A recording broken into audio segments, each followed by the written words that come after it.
자, 국민의당 과연 추스를 수 있을까요? 안철수 대표. 일단은 당을 살려야 될 위기에 맞았습니다만, 자, 컷오프 한 명 발표했고, 또 우리 정치가 경제에 비해 너무 느리다는 것으로 안타까움을 표시하고 있습니다. 구체적인 해법이 나와야 될 것 같습니다. 또 친노 진영에서는요. 자, 더불어민주당 공천이 하나 둘씩 진행되고 있는데 다음은 혹시 내가 아닐까 떨고 있다는 소식까지 정리해 보겠습니다. 박세영 기자 나오셨어요. 안녕하십니까. 자, 일단 국민의당 지금 상황을 좀 정리해 주세요. 김한길 대 안철수, 안철수 대 김한길 이 내용 좀 정리가 됐습니까? 네, 오늘 어쨌든 두 사람이 그제 정명 충돌에서 부딪혔잖아요. 공개석상에서. 그 이후로 공개석상에서 다시 만났습니다. 자, 두 사람 오늘은 어떤 발언을 할까 굉장히 시선이 집중됐었는데요. 그런데 예상과 달리 안철수 대표는 발언을 했지만 네. 김한길 위원장은 아무 말도 하지 않고 당 지도부원들의 발언을 그냥 듣고만 있었습니다. 자, 네, 이제 침묵 모드를 선택한다는 건데요. 일단 당이 깨지는 것을 막기 위한 그 당내 의원들의 발언은 계속되고 있습니다. 안철수, 박지원 두 사람의 얘기 들어보겠습니다. 인류가 컴퓨터와 대결하는 역사적 순간인데 우리 정치는 수십 년, 수백 년 전 낡은 패거리 정치 끝에 가 있습니다. 우리 정치를 뜯어 고쳐야 합니다. 국민의당의 존재 이유는 바로 여기에 있습니다. 특히 우리가 탈당하고 창당한 원인이 무엇입니까? 그들의 친노 패권, 청산 공천의 결과를 보고 우리 당이 말을 하는 것이 순서이지 그들의 말 한마디에 우리 당이 흔들리면 안 됩니다. 저에게는 뭐냐면 친노 패권 실어서 나왔는데 이거 정리 안 된 상태에서 들어갈 수 없다. 어제 김한길 대표도 친노 패권주의 정리하면 우리가 어떻게 할 수 있다고 얘기했잖아요. 네, 그걸 기대하는 겁니까? 네, 그렇습니다. 일단 친노 패권을 기대하길 원하지만 네. 하지만 문제는 안철수 대표의 입장입니다. 네. 안철수 대표가 그러면 이 친노, 친문 인사를 이 더민주에서 공천을 배제한다고 해서 그 연대나 아니면 통합을 받아들이겠느냐 하는 네. 부분인데요. 안 대표는 지금 그럴 마음이 없습니다. 네. 한 번도 이 통합이나 연대에 조건을 걸고 난 그럼 받아들이겠다 아니면 안 받아들이겠다 이런 말을 한 적이 없거든요. 네. 안 대표는 어떤 상황에서든 더 이상은 물러날 수 없다, 받아들이지 않겠다라는 입장이 강하기 때문에 더민주의 상황과는 무관하게 이제 자신의 길을 가겠다 이런 입장입니다. 자, 그런데 일단은 안철수 의원은 대표는 그런 생각이 분명한 것 같고요. 김한길 대표는 어떻게든 모색을 좀 해볼 것 같은데 안 대표가 계속 그렇게 버티면은 부분적으로 더불어민주당으로 들어가거나 연대를 할 수 있지만 근본적인 지각 변동까지는 생기지 않는 거 아닙니까? 결국 이른바 통합이나 또는 선거를 앞두고 후보자 연대, 특히 네. 수도권에서 이 부분을 놓고 만일에 갈등이 계속 심화돼서 네. 지금 천정배 공동대표까지 예를 들어서 김한길 상임선대위원장의 의견에 네. 가세를 해서 적극적으로 그 연대를 해야 된다라는 의견을 공식적으로 주장하게 나선다면 네. 결국은 길은 두 가지죠. 당 깨고 네. 당 결국 깨지고 지금 공동대표이기 때문에 한 사람의 공동대표라도 그 찬성하지 않으면 도장 찍지 않으면 공천이 안 되게 돼 있습니다. 네. 그러니까 분당을 해서 다시 그 안철수 대표를 빼고 나머지 의원들이 복당을 하거나 네. 개별적으로 복당을 하거나 아니면 당은 결국은 와야 되는 이런 수순인데 어떤 것이 지금 현재 보면 당의 당원들의 이 당원들의 분포는 아무래도 안철수 의원 쪽이 많기 때문에 네. 정상적인 방법으로는 그 연대를 안철수 대표가 반대하는 한은 공식화하기 어려울 겁니다. 자, 일단 이런 내용이 있습니다만 일단 국민의당도 내부적으로 공천 절차 계속 밟고 있는데 광주 지역의 지역을 갖고 있는 임내현 의원이 공천 배제가 오늘 발표가 됐죠. 네, 오늘 첫 번째 광주 지역의 컷오프인데 바로 임내현 의원이 공천 배제가 됐습니다. 뭐 공식적으로는 뭐 그렇게 여론조사 결과가 좋지 않았다는 얘기도 들리지만요. 중요한 것은 2013년 여름이었죠. 기자들과의 어떤 오찬 자리에서 부적절한 성희롱성 농담을 던져서 그것이 가장 큰 문제가 됐다 이런 평가가 나오고요. 당시에 제 채널A 야당팀 후배도 바로 네. 그 자리에 있었었는데 그 네. 자리에서 기자들이 정식으로 문제 제기는 하지 않았고 네. 그래서 바로 임내현 의원도 공천 면접을 하는 자리에서는 네. 그때도 그냥 기자들이 해달라고 해서 한 농담이었는데 그때는 문제 제기도 없었고 다들 즐거워했다 이렇게 답변을 해서 오히려 또 면접자에게 아니 아무리 그렇다고 해도 그걸 네. 즐거워했다라든지 그런 답변은 적절치 않은 것 같다 라는 지적을 받기도 했었습니다.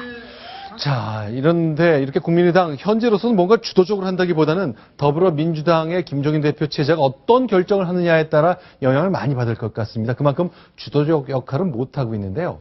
자, 더불어민주당도 과연 앞으로 공천 어떻게 될지 모릅니다. 자, 내일이면 어쩌면 다선 의원들 상당수가 그만둬야 될지도 모릅니다. 그 장면 저희가 영상으로 준비해봤습니다. 앞으로도 이 패권 정치가 부활하지 않도록 끊임없는 노력을 할 것입니다. 권한을 제가 지난 당무회를 통해서 받았기 때문에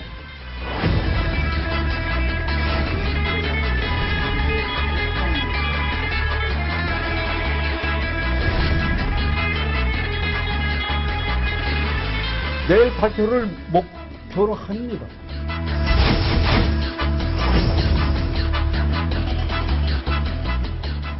자, 박소영 기자. 이제 채널A 정치부에서 국회를 중심으로 야당 취재하고 있는데 네. 야당 의원들, 특히 이제 다선 의원들 내일 발표 때문에 좀 불안하겠습니다. 그런 게 느껴지시죠? 네, 그럼요. 이게 네. 불안하다, 뭐 노심초사하다, 심지어 벌벌 떤다. 네. 이런 말까지 나올 정도로 지금 당내 분위기가 뒤숭숭합니다. 특히 오늘 발표가 되지 않는 바람에 네. 의원들의 긴장감은 더 높아지고 있습니다. 네. 제가 오늘 점심에도 좀 어떤 의원 만나봤는데 네. 정말 이렇게 대놓고 네. 컷오프가 어떻게 될 것 같냐, 네. 아니면 뭐 지금 상황이 좀 어떤 것 같냐라고 물어보기도 좀 미안할 정도로 다들 네. 좀 긴장한 모습이었고요. 네. 또 앞으로 상황이 어떻게 될지에 대해서 굉장히 신경이 곤두선 모습이었습니다. 의원들이 직접 알아보긴 좀 못하니까 이 네. 보좌관들을 통해서 지금 공간이 상황이 좀 어떠냐 이렇게 정보를 많이 물어보기도 했고요. 오늘 당내에서는 아침부터 그 현역 컷오프 의원들 명단이 돌면서 이 명단에 이름이 들어간 뭐 의원 관계자들이나 이런 사람들은 도대체 이게 어디서 나온 거냐 이렇게 네. 기자들한테 오히려 반문하기도 하고 그런 상황이었습니다.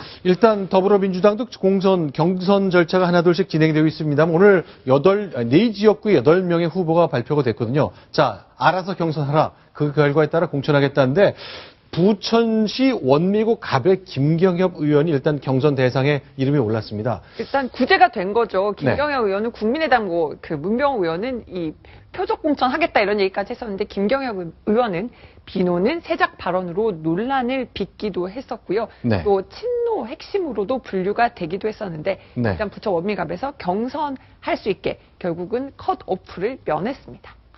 자, 그러면요. 이건 뭡니까? 그러니까 결국에는 김경협 의원 정도는 공천을 배제해줘야 우리 국민의당이 더불어민주당과 통합하고 연대하는 것 논의할 수 있다고 했는데 그거는 일단 다 따를 생각은 없는 거고 우리는 우리 길 갈 테니 상황 봐서 연대나 통합이건 할 건 하자. 그런 뜻으로 봐야 되겠군요. 네, 일단 지금 오늘은 네. 그 현역 의원들이 배제된 지역구는 경선이 아직 발표가 되지 않았습니다. 그러다 네. 보니까 지금 상황에서는 생각보다 지금 현역에서 배제된 의원도 없고 네. 김경호 의원 같은 경우는 논란의 소지가 있음에도 불구하고 지금 경선이 확정이 됐기 때문에 패권 청산이다, 친노 패권을 청산하겠다 이렇게 말을 해오던 이 기존의 김종인 대표의 입장과 좀 다른 거 아니냐 이런 지적이 나왔었는데요. 일단은 지금 상황에서는 생각보다 좀 약하다. 뭔가 내일 상황을 좀 더 지켜봐야 할 것 같다 이런 말이 많이 나옵니다. 또 이제 사람 얘기 중에 관심 있는 게 김상곤 전 혁신위원장인데요. 자, 강기정 의원 배제했던 그 지역 혹시 김홍골 전 DJ 아들 삼남과도 경합하게 되는 것 아닌가 하는 얘기가 계속 나온다면서요. 교수 전략공천설 등 여러 가지가 나왔는데요. 일단 네. 강기정 의원.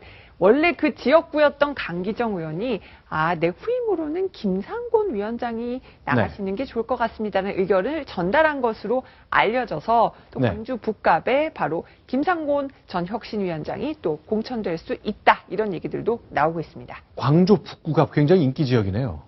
근데 여기서 눈여겨볼 대목이 네. 김상곤 전 혁신위원장이 그때 뭐라 그랬냐면 네. 혁신안 마련할 때 그 비노들이 네. 이것은 결국은 문재인 친노 패권주의를 강화 원전시키기 위한 꼼수에 불과하다라고 했을 때 네. 그거 아니다라고 주장하면서 네. 본인을 믿어달라고 하면서 그 증표로 얘기한 게 저는 이번 총선에 출마할 뜻이 결코 없음을 네. 분명하게 밝힙니다. 네. 라고 공개 선언을 했었습니다. 네. 근데 그러했던 김상곤 혁신위원장을 광주 북울의 강기정 의원 쳐낸 자리에 네. 전략 공천을 한다? 네. 이것을 그 지지자들과 네. 국민들이 어떻게 받아들여야 될지 네. 우리가 아마 결과를 좀 두고 봐야 될 것 같습니다. 그런데 이제 김상곤 문재인 체제에서 만들었던 작년 가을에 그 진통 끝에 만들었던 그 혁신안이라는 게 김종인 체제를 맞춰서 다 그냥 흐지부지 됐다고 보기 때문에 나도 그 약속 지킬 필요가 없다. 이렇게 생각할 가능성은 없을까요? 어차피 약속 어그러진 김에 그냥 네. 다 어그러지자. 네. 글쎄요. 알겠습니다. 일단 야권에서도 이제 계속 한 발 한 발 준비가 되고 있는데 저희가 사진 한 장 공개하겠습니다. 자, 부평에 있는 한 후보의 현수막인데요. 자, 저희가 봤는데 네. 얼핏 보면 시력 검사표 같네요. 시력 검사표인데요. 바로 저 더불어민주당의 홍영표 의원이 내건 바로 현수막인데 시력 네. 측정표처럼 만들었습니다. 네. 4.13 총선을 상징을 하는데요. 점점점 내려가면은 어떤 박근혜 정부 심판론을 내걸고 있어요. 그래서 네. 국가 채무가 595조가 됐고요. 개성공단은 폐쇄가 됐고요. 보면은 그 시력 측정표에 나오는 여러 가지 네. 그림들도 들어갑니다. 한일 위안부 협상에 대해서 비판도 하고요. 이렇게 본인이 하고 싶은 말들을 네. 어떤 시력 측정표에 담아서 지금 또 선거 운동을 하는 모습입니다. 근데 위에 앞에 있는 이제 네 가지 중에 두 가지하고 두 번째와 세 번째는 김종인 대표로서는 이미 다 뭐 자기로부터 햇볕 정책을 더 진일보해야 된다고 얘기했고 이미 끝난 거라 무효는 어렵다고 얘기했는데 약간 당 대표와 생각은 다르지만 홍영표 자기 의원의 주장한 경우도 거군요. 친노 핵심으로 분류되는 분이죠.